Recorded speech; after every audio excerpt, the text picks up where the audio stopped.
सोलापूर शहरातील विजापूर नाका ते सैफुल सर्व्हिस रोडवरील अतिक्रमण हटविण्यासाठी महापालिका आणि पोलिसांच्या संयुक्त पथकाने आज सोमवारी पाहणी केली। महापालिका आयुक्त डॉक्टर सचिन ओंबासे आणि पोलीस उपायुक्त विजय कबाडे यांनी स्वतः चालत संपूर्ण परिसराची तपासणी केली।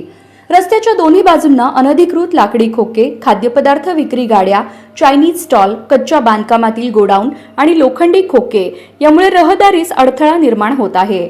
त्यामुळे हे अतिक्रमण तातडीने स्वतःहून हटवावे, अन्यथा कठोर कारवाई केली जाईल असा इशारा महापालिका आयुक्तांनी दिला। यावेळी उपायुक्त तैमूर मुलाणी, सहाय्यक आयुक्त शशिकांत भोसले यांच्यासह अधिकारी उपस्थित होते। महापालिका आणि पोलिसांच्या मोठ्या पथकाने अचानक केलेल्या पाहणीमुळे अतिक्रमण धारकांमध्ये खळबळ उडाली आहे। लवकरच महानगरपालिकेकडून कठोर कारवाई केली जाणार असल्याचे संकेत मिळाले आहेत।